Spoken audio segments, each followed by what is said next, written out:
I'm joined now by Face of the Nation moderator John Dickerson. John, in his interview with you, Donald Trump addressed the week past, didn't seem to want to commit to quite calling it his campaign's worst yet, though he did seem to, among other things, change his stance on abortion yet again. He said now that the laws are set, they should stay that way.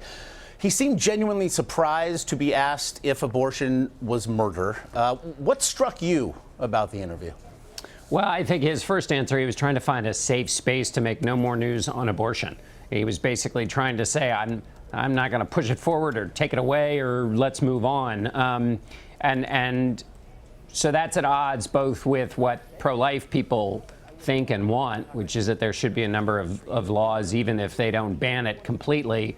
It's also at odds with what he had said before about finding a way to ban it in some portion along the way. And there's obviously a big debate about where to draw that line. Some abortion rights opponents saying that you should draw the line at the first heartbeat and so forth. So I think he wanted to be past it and gone with the issue altogether and not make any more news on it.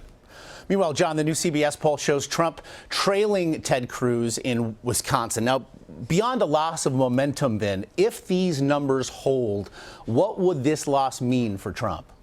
Well, if Trump lost in Wisconsin, we'd have to first figure out how he loses. Is it the full 42 delegates that he loses?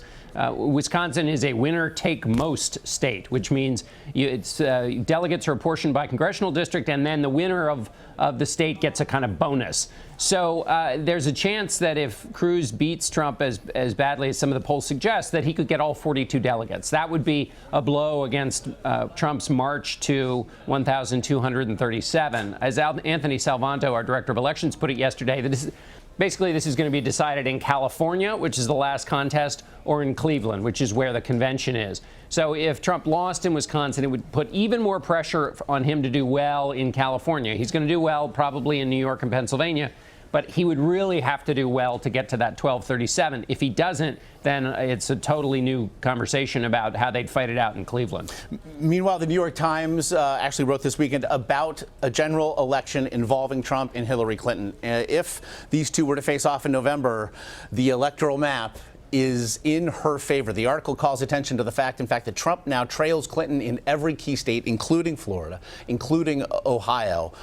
Beyond then what it means for the current frontrunner of the GOP, what concern is this geographical math for the GOP itself?